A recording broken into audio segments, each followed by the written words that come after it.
Good afternoon, students. Good afternoon, ma'am. Good afternoon, ma'am. Good afternoon.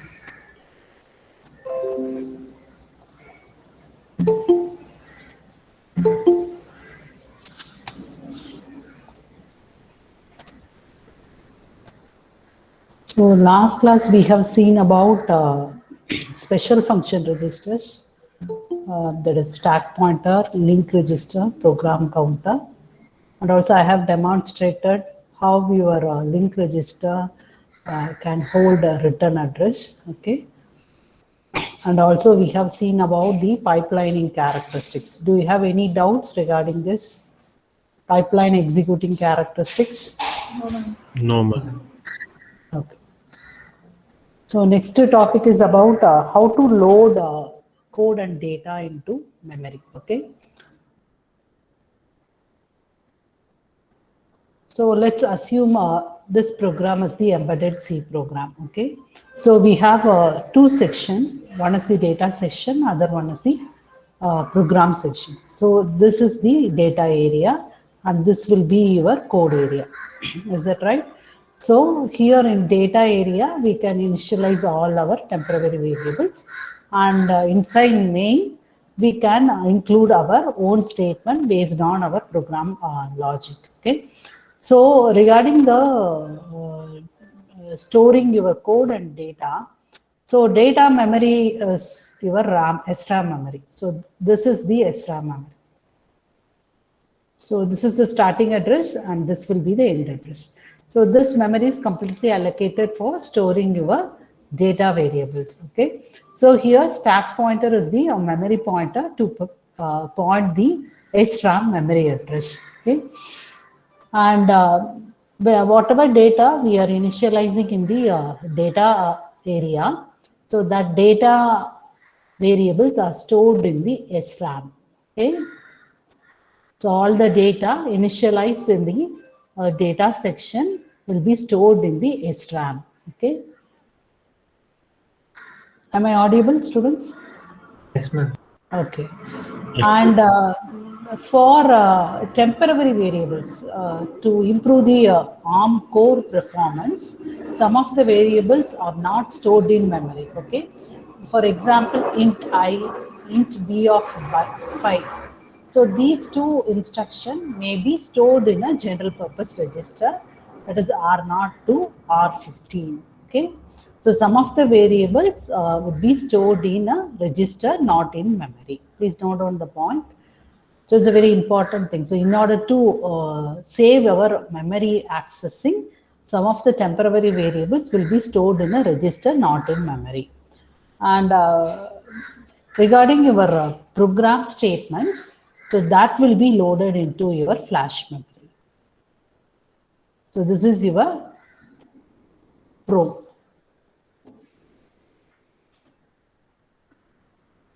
Programmable read-only memory.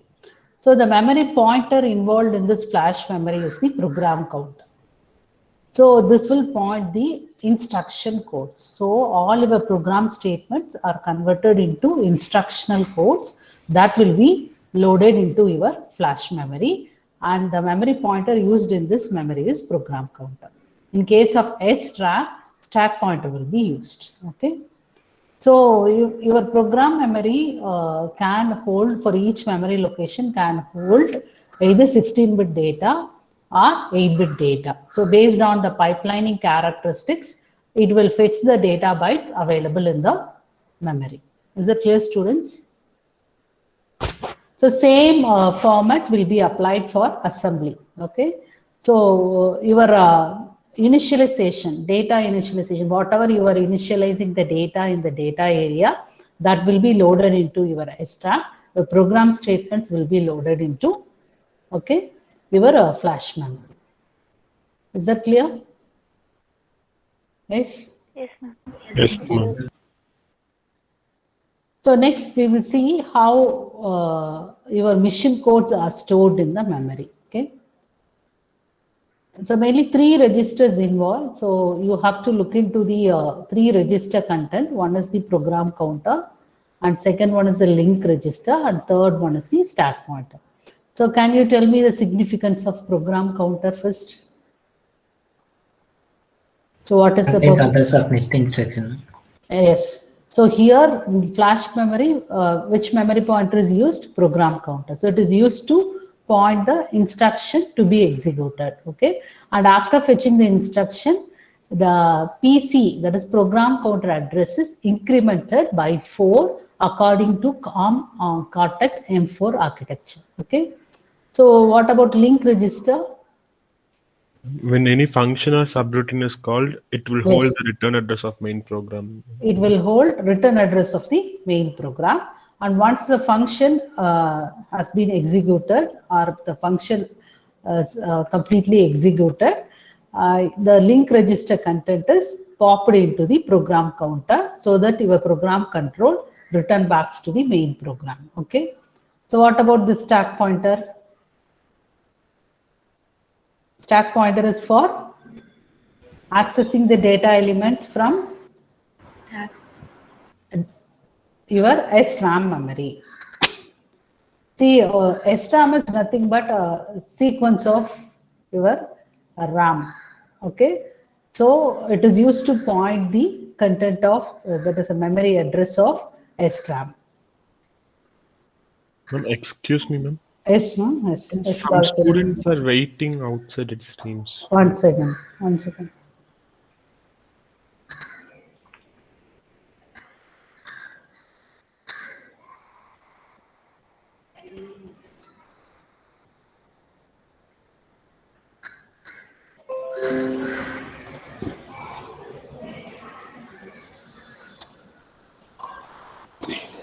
So next one is the ALU. Okay, based on the input, it will perform arithmetic logic operation.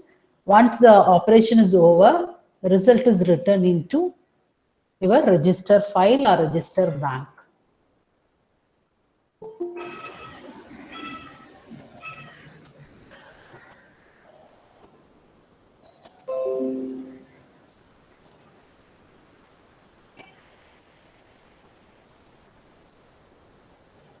So look at this memory.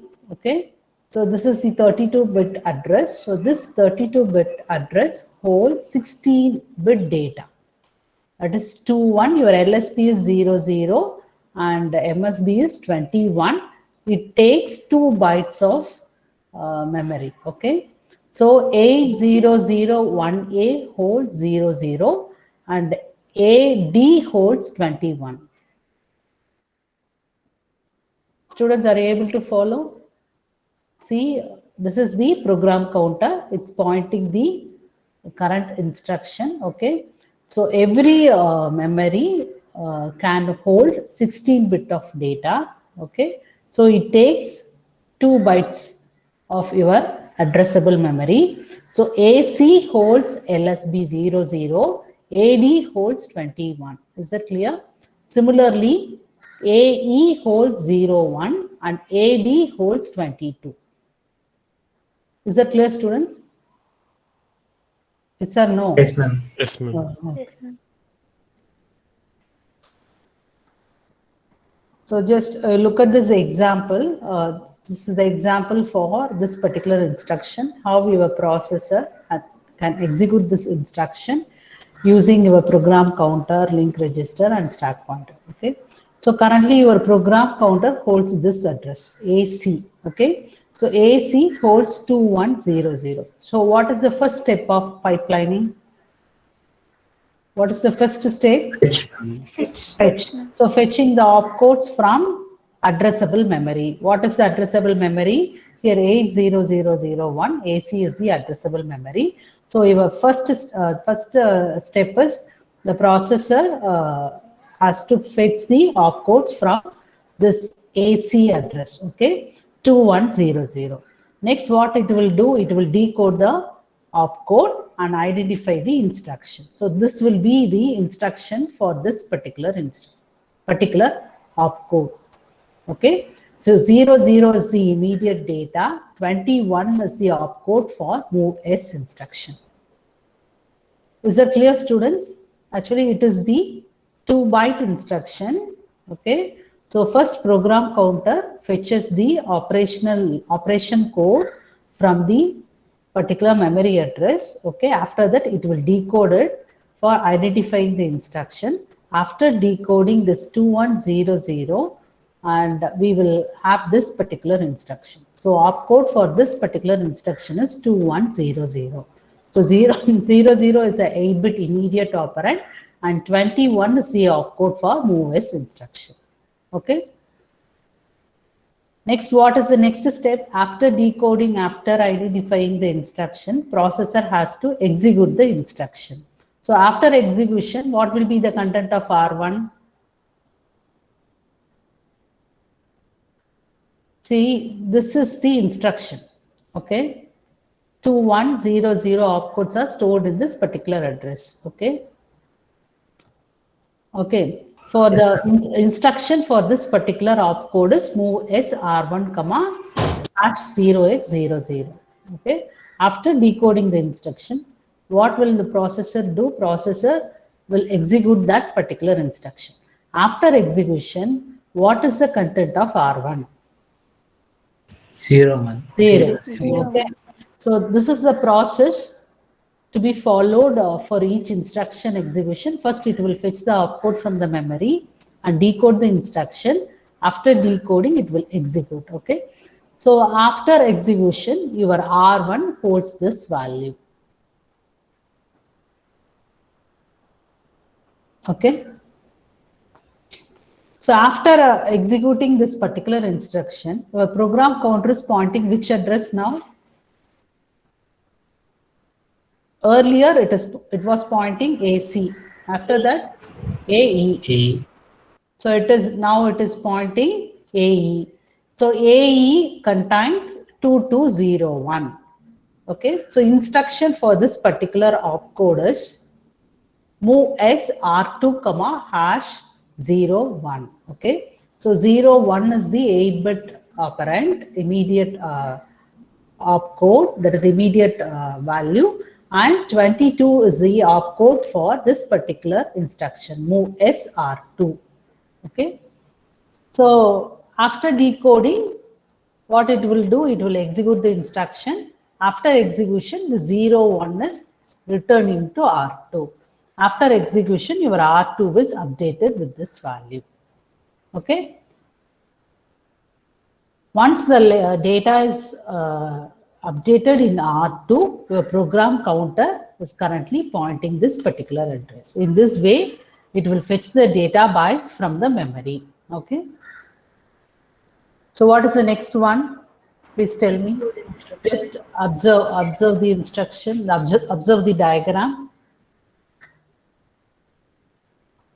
So earlier it was pointing AE. Next, now it is pointing 1B0. So please tell me the operation. It has the opcode 188B, and the instruction for that is add SR3, Okay, what it will do? So it will add R1 and R2 and store the value in R3. Okay, after execution, what will be the content of R3? R3 will have 1. 1. Okay. And after that, your program counter is pointing which memory? E2. E2. Yes. So this is the process has to be followed in the ARM Cortex M4 architecture. So 188B. Okay. So instruction for this particular opcode is add SR3, R1, R2. So this is going to add these two register content. After the addition, result will be placed in R3. Okay. So what your ALU, arithmetic logic unit will do, first it takes the input from R1 and R2.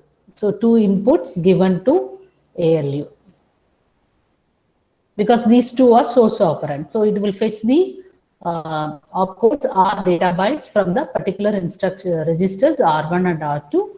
And once the addition is over, return is actually the result is returned into R3. So next, your program counter is pointing this memory location. So in this way, your ARM Yes. Excuse me, ma'am. Yes, no. Yes, tell me. Okay. Can you repeat the third instruction, ma'am? I lost connection, ma'am. So after completing this particular instruction, so your next memory is 1B0. So program counter is pointing this particular memory 1B0. Here we have 188B. So this is the opcode for particular instruction. Okay. So the instruction for this opcode is add S R3, R2, R1. Okay. So since the addition is involved, your arithmetic logic unit takes input from R1 and R2 register and performs addition. Once the addition is over, the result is returned into R3 register. So once the execution is completed, your program counter is pointing the next memory location to fetch this opcode. That is data bytes 20000. Is that clear, ma? Yes. Yes, ma'am. Understood. Thank you, ma'am. Okay. Okay. So what about this? It's now pointing to B2 address and it has Okay. two It's pointing B2 address. Opcode stored here is 2000. So instruction for this particular opcode is move S R0, 00. Okay. Again, your R0 register is loaded with C. Is that clear? Yes, sir. Yes, ma'am. Yes, ma'am. So that's all about your pipelining concepts. Okay. So in this way, your ARM Cortex M4 fetches the opcode from memory based on your program counter, and after decoding the instruction based on the instruction opcode, it will perform either arithmetic logic operation or data movement operation. Okay. Either it will transfer the data from one register to another register, or it will perform arithmetic logic operation based on the opcodes stored in a particular memory. So do you have any doubts? Clear till now? No, ma'am. Yes, ma'am. Yes, Okay. ma'am. Shall we move on to the next topic? Yes, ma'am. Okay. Yes, ma'am.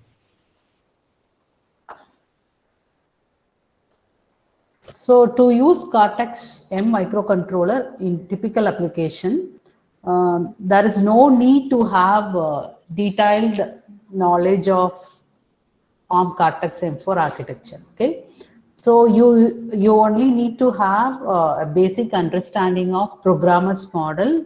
Okay, how exceptions are handled, and memory mapping, and how to use peripherals, and very important thing is how to use software driver library files from the microcontroller vendor. So you should know these things to develop a typical application based on ARM Cortex M4 processor. So next, we will look at the architecture from software developer point of view. Okay. So for that, you need to understand the operating modes and states of processor, and also very important thing is privileged and unprivileged access lines. So first, we will look into the states and modes. Okay. So Cortex M4 has two operation modes. Okay. So it has two operation mode. One is the thread mode and another one is the handler mode. Okay. And also it has two states. One is the thumb state, another one is the debug state. See, you should differentiate these two terminology. What is mode and what is state? State is something like it is a process. Okay. So mode is based on the input. Your processor either will be in thread mode or handler mode. So it has two states. One is thumb state and another one is the debug state. And it has two operating modes. One is the handler mode and Another one is the thread mode. And in addition to that, the processor can have privileged and unprivileged access level. Okay. So do you have any idea about this privileged and unprivileged access level? Any idea? So what is the meaning of privileged? Only certain instructions can be accessed. Benefits, ma'am. Yes, yes, Balasurya. Benefits. Benefits, very good. Okay. Unprivileged means?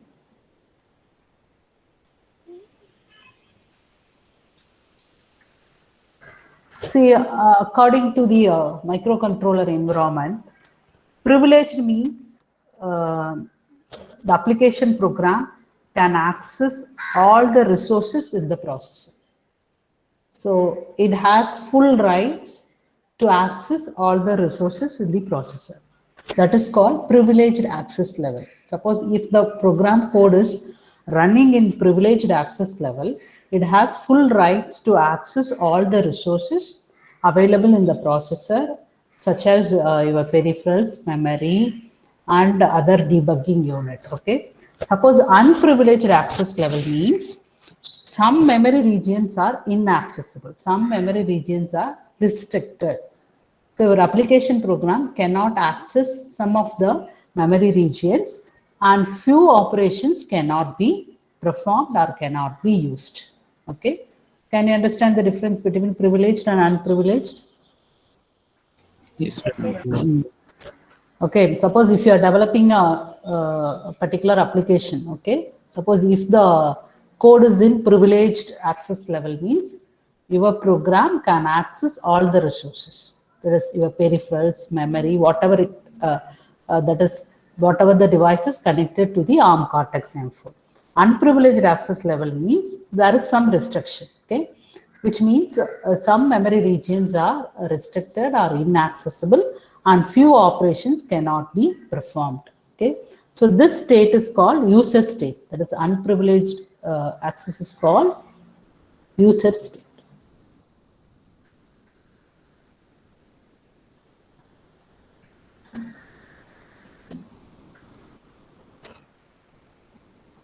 So coming into the thumb state and debug state. First, let me complete this one. After that, I will explain this handler and thread mode. Okay.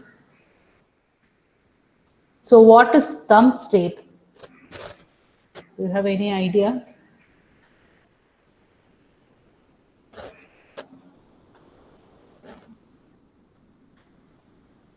So as I told earlier, in ARM 7 processor, that is conventional ARM processor, we have two state. Okay, two types of instructions. We have two types of instruction. One is ARM instruction, another one is the thumb instruction. Okay, suppose if the processor is executing, okay, ARM instruction, your processor will be in ARM mode. Okay, suppose if the processor is executing thumb instruction, your processor will be in thumb. So ARM means it will handle 32-bit instruction. Okay. So in Cortex, there is ARM 7 processor. We have two modes: ARM mode, that is ARM state, thumb state. So ARM state means it will execute 32-bit instruction. Thumb state means it will execute 16-bit instruction. Okay, but in this case, unlike your classic ARM microprocessor, there is no ARM state here because Cortex M does not support ARM instruction because it incorporates Thumb2 technology. Thumb2 technology is nothing but a combination of 16 and 32-bit instruction. So it is able to execute both 16 and 32-bit instruction. So thumb state means if the processor is running program code, that is normal code, so it is in thumb state. In Kale Microvision, we are developing some program and executing the program. So that case, your processor will be in thumb state. Okay, is that clear? Yes, ma'am. Yes, ma'am. Okay. Debug state means when the process is halted. Okay. Example, by the debugger after hitting a breakpoint. Okay. So what is the use of breakpoint? If you put a breakpoint in a particular instruction, your process will be halted at this point. Okay. So when the process is halted, it enters into debug state and stop executing the instruction. So the processor stop executing the instruction.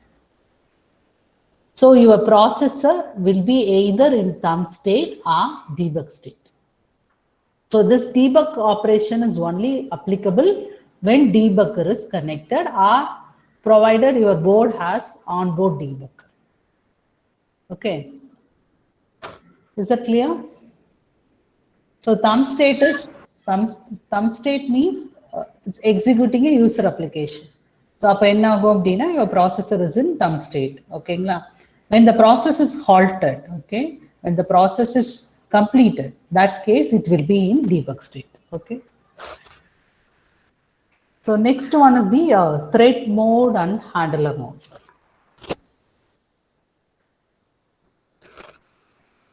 So it has got two modes, handler mode and thread mode. Okay. So all your application code, okay, all your application code will execute under thread mode of the processor.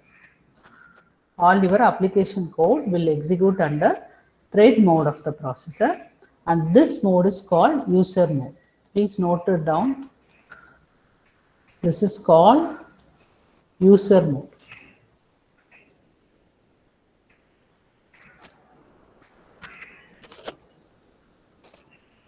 So coming into the handler mode, all exception handlers, okay, or interrupt handler will run under this handler mode, which means that handling the interrupts.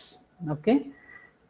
So which means whenever your processor meets with any exception or any interrupts which comes from any peripherals, then the processor will immediately changes its mode to handler mode. Based on the interrupt request, normally your processor starts with thread mode. Whenever your processor met with an interrupt request, it will changes the mode. It will change the mode from thread to handler. Is that clear, students? So processor always starts with thread mode. Okay. Whenever ARM core meets with system exception or any external interrupt, then core will changes, that is core will change its mode to handler mode in order to service the interrupt service routine.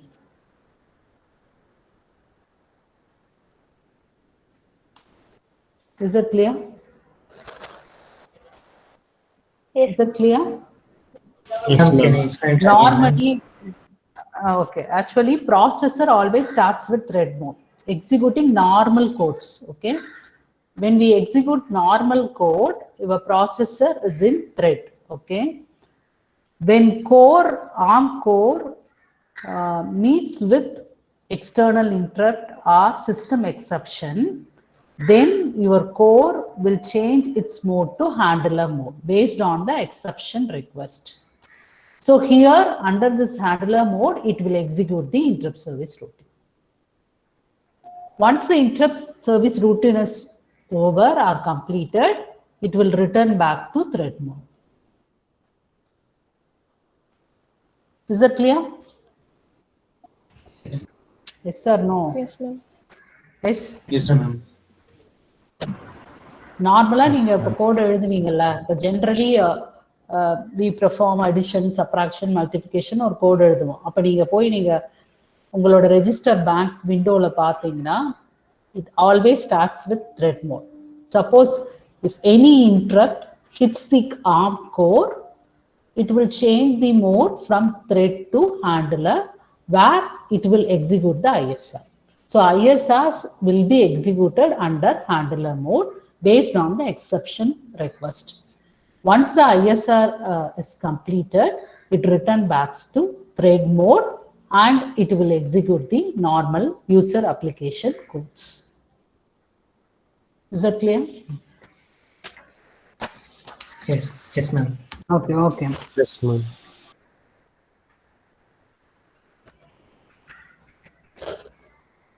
See, here the coming back to this privileged and unprivileged. Okay, so when executing normal application, okay, when executing normal codes, the processor can be in privileged access level and unprivileged access level.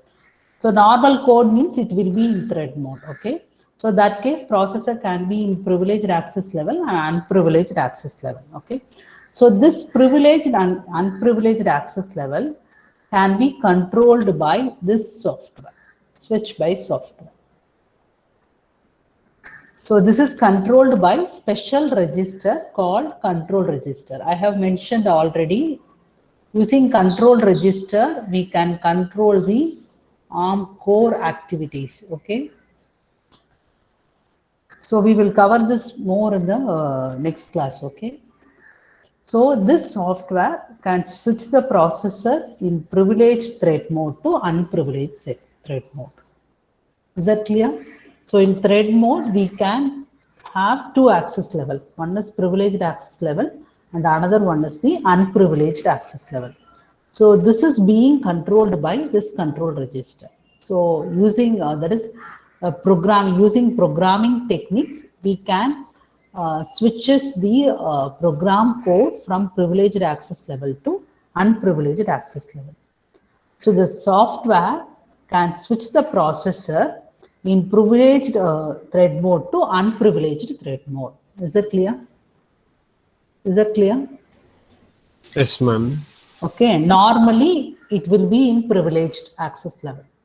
Suppose if the code is unprivileged access level code means using control register, we can move the processor from privileged access level to unprivileged access level. So this is controlled by your software. By programming techniques, we can control. Okay. However, it cannot, suppose if it is in, if your processor is executing the normal codes with unprivileged access level. Okay. So in that case, it cannot switch itself back from unprivileged to privileged. Okay, that is not at all possible. We can switch the processor from privileged to unprivileged, but it cannot switch itself back from unprivileged to privileged. புரிஞ்சுதுங்களா? Yes, ma'am. Are you able to follow? So if this is needed, suppose if you want to come back to privileged level, for that processor has to use this interrupt mechanism.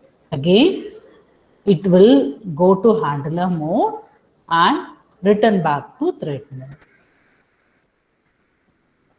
Is that clear? Yes. Yes, ma'am.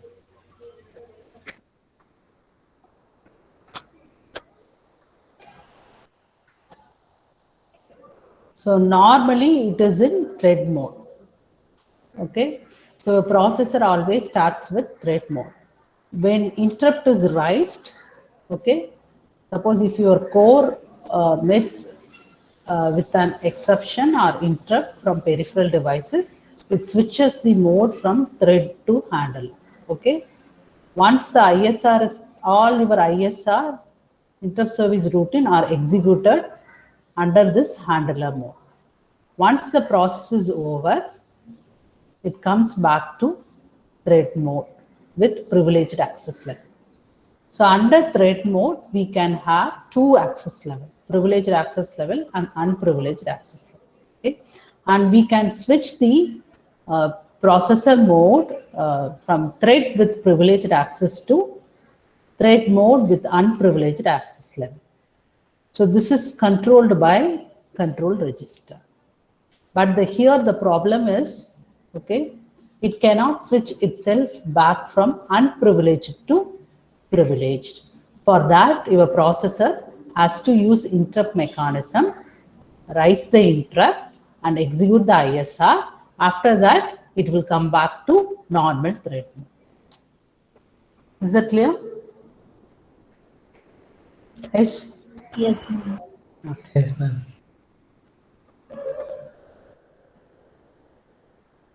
So two operating modes mainly thumb state, operating state, thumb state and debug state. Okay. So thumb state is, this is normal execution running 16 and 32-bit thumb instruction, and debug, this is a state when processor is in that is halt mode, that is halting debug operation. Okay. And code can execute as privileged and unprivileged. Okay. So in unprivileged execution, limits or excludes access to some resources. In privileged execution, has access to all the resources. And these 2 points are very important. So listen carefully. Handler mode is always privileged. Okay. The handler mode is always privileged. Unprivileged access level is not allowed under this handler mode. Okay. So handler mode is always privileged. This is very important point. In thread mode, we can have privileged access level and unprivileged access level. Okay. Yes, ma'am. So this is a simplified diagram. So this is a detailed one. This is a simplified one. So two states, thumb state, debug state. So once interrupt, external interrupt hits the ARM core, it will move the state, that is move the operation mode from thread to handle. Once the ISR is completed, it returns back to thread. So normal operation, your processor is running thumb 2 technology based instruction. So two state, thumb state and debug state. Okay. So next class I will demonstrate how your processor changes, that is how actually your processor switches between different operational modes during the execution of the program. Okay. Do you have any doubts? No, ma'am. No, ma'am. No, ma'am. No, ma'am. Yes.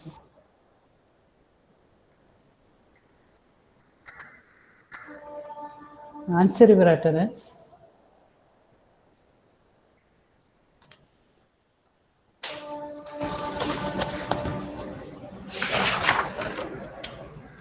One, 1 present, ma'am. 2, 2 present, ma'am.